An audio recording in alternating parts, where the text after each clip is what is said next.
آپ صلی اللہ علیہ وسلم نے فرمایا جو فرض نماز کے بعد آیت الکرسی پڑھے گا، فرض نماز کے بعد آیت الکرسی پڑھے گا، اس کے اور جنت کے درمیان اس کی موت کا فاصلہ ہے، مرتے ہی سیدھا جنت میں جائے گا۔ آپ نے فرمایا جو آدمی وضو کرے اور اس کے بعد آسمان کی طرف نگاہ اٹھائے اور پڑھے اشہد ان لا الہ الا اللہ وحدہ لا شریک لہ واشہد ان محمدا عبدہ ورسولہ، تو جنت کے 8 دروازے اس کے لیے کھول دیے جائیں گے، جس سے چاہے داخل ہو جائے۔ آپ صلی اللہ علیہ وسلم نے فرمایا جو 100 مرتبہ پڑھے لا الہ الا اللہ لا الہ الا اللہ 100 مرتبہ، جب قیامت کے دن اٹھے گا نا تو اس کا چہرہ 14ویں رات کے چاند کی طرح چمک رہا۔ مستورات گھر میں روٹی پکا رہی، آٹا گوندھ رہی اور کیا پڑھ رہی؟ لا الہ الا اللہ لا الہ الا اللہ۔ آپ صلی اللہ علیہ وسلم نے فرمایا کیسی خوبصورت حدیث ہے، کلمتانی خفیفتانی علی اللسانی ثقیلتانی فی المیزانی حبیبتانی الی الرحمن سبحان اللہ وبحمدہ سبحان اللہ العظیم۔ 2 کلمے ہیں، زبان پر بہت ہلکے ہیں، قیامت کے دن ترازو میں بڑے وزنی ہیں اور اللہ کو بڑے محبوب ہیں۔ وہ کیا ہے؟ سبحان اللہ وبحمدہ سبحان اللہ العظیم۔ ہمارا مزدور مزدوری کر رہا اور کیا پڑھ رہا؟ سبحان اللہ وبحمدہ سبحان اللہ العظیم۔ گاڑی چلا رہا ہے اور کیا پڑھتا جا رہا ہے؟ سبحان اللہ وبحمدہ سبحان اللہ العظیم۔ بچے اسکول جا رہے ہیں، مدرسے جا رہے ہیں، کیا پڑھتے ہوئے جا رہے ہیں؟ سبحان اللہ وبحمدہ سبحان اللہ العظیم۔ آپ صلی اللہ علیہ وسلم فجر کی نماز کے لیے تشریف لے جا رہے ہیں، فجر، اور حضرت جویریہ رضی اللہ عنہا آپ کی بیوی مصلی پر بیٹھی ذکر کر رہی ہیں۔ اس کا مطلب کیا ہوا کہ جب آپ فجر پڑھنے جاؤ تو بیوی کہاں پر ہو؟ کہ مصلی پر ہو۔ اللہ کے نبی فجر پڑھ کر نہیں آئے، اشراق کے بعد نہیں آئے، حدیث کے الفاظ ہیں بعد ان اضحی، چاشت کے بعد جب سورج میں تیزی آ گئی، کم از کم 2.5-3 گھنٹے کے بعد 2.5-3 گھنٹے کے بعد اللہ کے نبی واپس آئے نا، حضرت جویریہ اسی طرح مصلی پر بیٹھی ذکر کر رہی۔ واہ واہ، اتنا لمبا ذکر یہ کب ہو سکتا ہے؟ جب اللہ سے تعلق ہو، اللہ سے محبت ہو، اللہ کی عظمت ہو، پھر اللہ کا نام لینے میں مزہ آئے گا، پھر حلاوت ہوگی، لذت ہوگی، پھر وقت کا احساس نہیں ہوگا۔ اللہ کے نبی نے پوچھا، دریافت فرمایا جویریہ میں جب سے گیا ہوں اس وقت سے اب تک تم ذکر کر رہی ہو؟ جواب دیا جی ہاں حضور، میں اس وقت سے اب تک ذکر کر رہی ہوں۔ اتنا لمبا ذکر۔ اچھا، اب اللہ کے نبی کو پتا تھا ہم جیسوں نے بھی آنا ہے، ہم نے اتنا لمبا ذکر کوئی نہیں کرنا، تو اللہ کے نبی نے کام آسان کر دیا۔ میں جویریہ، میں نے تمہارے بعد 4 کلمات 3 مرتبہ کہے، اس کا اجر تمہارے صبح سے اب تک کے ذکر سے زیادہ ہے۔ کیا؟ سبحان اللہ وبحمدہ عدد خلقہ ورضا نفسہ وزینۃ عرشہ ومداد کلماتہ۔ سبحان اللہ وبحمدہ عدد خلقہ ورضا نفسہ وزینۃ عرشہ ومداد کلماتہ۔ سبحان اللہ وبحمدہ عدد خلقہ ورضا نفسہ وزینۃ عرشہ ومداد کلماتہ۔ اس کا اجر تمہارے صبح سے اب تک کے ذکر سے زیادہ ہے۔ آپ نے فرمایا جو کثرت سے درود شریف پڑھے گا، یہ نہیں کہ 10 دفعہ 100 دفعہ، فرمایا جو کثرت سے درود شریف پڑھے گا جنت میں اسے میرا پڑوس ملے گا۔ کون کون حضور کا پڑوس چاہتا ہے؟ لوگ دونوں ہاتھ کھڑے کرتے ہیں، اچھی بات ہے، جذبہ ہونا چاہیے، محبت کا تقاضا یہ ہے، لیکن بھائی اللہ کے نبی نے فرمایا کثرت سے کیا پڑھو، اور علماء نے لکھا ہے جو 300 دفعہ روزانہ پڑھے گا نا یہ کثرت میں آ جائے گا۔ یہ کس میں آ جائے گا؟ اب چھوٹا سا درود شریف بتاؤں آپ کو، چھوٹا سا، صلی اللہ علی النبی الامی صلی اللہ علی النبی الامی صلی اللہ علی النبی الامی۔ جیسے گلاب جامن کھاتے ہوئے مزہ آتا ہے نا، اور گلاب جامن کا نام سن کے منہ میں کیا آتا ہے؟ پانی آتا ہے. تو درود شریف پڑھتے ہوئے کیا ہے؟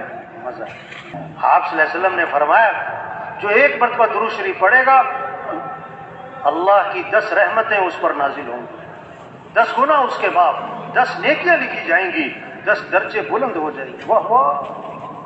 ایک عجیب قصہ ہے. ایک صحابی آئے, عرض کی اللہ کے رسول میں نے ذکر کا وقت طے کیا ہے, ذکر کا دعا کا وقت طے کیا ہے, اتنا وقت مجھے ذکر کرنا ہے. جیسے آج وقت ہوتا نا, یہ میرے گھر کا وقت, یہ میرے فلاں کا وقت, یہ جم کا وقت, یہ کلب کا وقت, یہ کھیل کا وقت. ٹھیک ہے بھائی, ذکر کا وقت بھی تو ہو, تلاوت کا وقت بھی تو ہو, مسجد کا وقت بھی تو ہو, قرآن کا وقت بھی تو ہو, تبلیغ کا وقت بھی تو ہو. حضور میں نے ذکر کا وقت طے کیا ہے, اس میں سے کتنا وقت میں درود شریف کو دے دوں؟ پھر خود ہی کہا حضور 1/4 وقت درود شریف کو دے دیتا ہوں, باقی جو ہے دوسرے اعمال اذکار کروں. آپ نے فرمایا ٹھیک ہے لیکن درود شریف زیادہ کر لو تو بہتر. عرض کیا حضور 1/3 وقت درود شریف کو دیتا ہوں, باقی 2/3 دوسرے اعمال. فرمایا ٹھیک ہے لیکن درود شریف زیادہ کر لو تو بہتر ہے. میں کہا اچھا میں آدھا وقت درود شریف کو دیتا ہوں, آدھا وقت باقی اذکار. فرمایا ٹھیک ہے لیکن درود شریف اور زیادہ کر لو تو بہتر ہے. میں نے کہا اچھا حضور میں 2/3 وقت درود شریف کو دیتا ہوں, 2/3 وقت درود شریف کو دیتا ہوں, باقی دوسرے اذکار. آپ نے فرمایا ٹھیک ہے لیکن درود شریف اور زیادہ کر لو تو بہتر ہے. میں نے کہا اچھا پھر میں ایسا کرتا ہوں میں سارا وقت درود شریف کو دیتا ہوں, میں درود شریف ہی پڑھتا رہوں گا. اللہ کے نبی نے فرمایا اذن تکفا ہمک ویغفر ذنبک, اگر تم ایسا کرو گے نا تمہاری ساری پریشانیاں دور کر دی جائیں گی اور تمہارے سارے گناہوں کو معاف کر دیا جائے گا. آپ نے فرمایا جو کثرت سے استغفار کرے گا اللہ ہر تنگی سے اسے نکالے گا, پریشانیوں سے بچائے گا, اللہ وہاں سے رزق دے گا جہاں سے وہم و گمان بھی نہیں, اللہ وہاں سے کام بنائے گا جہاں سے وہم و گمان نہیں. استغفار پر وعدہ ہے لولا تستغفرون اللہ لعلکم ترحمون. اور استغفار کیوں نہیں کرتے؟ اللہ کی رحمتیں آئیں گی. وما كان الله ليعذبهم وأنت فيهم وما كان الله معذبهم وهم يستغفرون. اگر آپ ان میں موجود ہیں نا, اللہ فرما رہے ہیں ان پر عذاب نہیں آئے گا. اگر آپ چلے گئے تو جب تک یہ استغفار کرتے رہیں گے ان پر عذاب نہیں آئے گا. امام احمد بن حنبل رحمۃ اللہ علیہ کے بارے میں آتا ہے کہیں سفر میں تھے, سفر میں نا رات ہو گئی, مسجد میں نماز پڑھی عشاء کی, ارادہ کیا رات یہاں گزار لوں. انہوں نے کہا بھی مسجد بند کرنی ہے, مسجد سے باہر نکل جاؤ سارے. ٹھیک, انہوں نے کہا بھی میں مسافر آدمی ہوں, رات ٹھہرنا ہے. کہ نہیں اجازت نہیں ہے. اپنا تعارف نہیں کروا. ایک آدمی وہ سن رہا تھا, انہوں نے کہا بھی یہ کوئی بڑے بزرگ آدمی لگتے ہیں, اب میرے ساتھ چلو, اب میرے گھر میں رہ جاؤ. ساتھ لے گیا. اب وہ آٹا گوند روٹیاں پکاتا تھا, وہ تندور کا کام, آٹا گوند رہا ہے استغفر اللہ استغفر اللہ, روٹی پکا رہا ہے استغفر اللہ, لیٹ رہا ہے استغفر اللہ, اٹھ رہا ہے استغفر اللہ استغفر اللہ. بڑی استغفار. امام صاحب بڑے حیران, یہ اتنا استغفار کرتا ہے. اس کو پوچھا بھائی تم بڑا استغفار کرتے ہو, کیا فائدہ ہے اس کا؟ انہوں نے کہا جی میرے بڑے مسائل تھے, جب سے میں نے استغفار کی کثرت کی ہے اللہ نے میرے مسئلے حل کر دیے, اور میں جو اللہ سے مانگتا ہوں اللہ میری دعا قبول کر لیتا. بس ایک دعا رہ گئی ہے, ایک دعا ابھی تک قبول نہیں ہوئی, باقی میری ساری دعائیں قبول ہو گئی, جو مانگ تو مل جاتا ہے. ایک دعا نہیں ہوئی. وہ کون سی دعا جو قبول نہیں ہوئی؟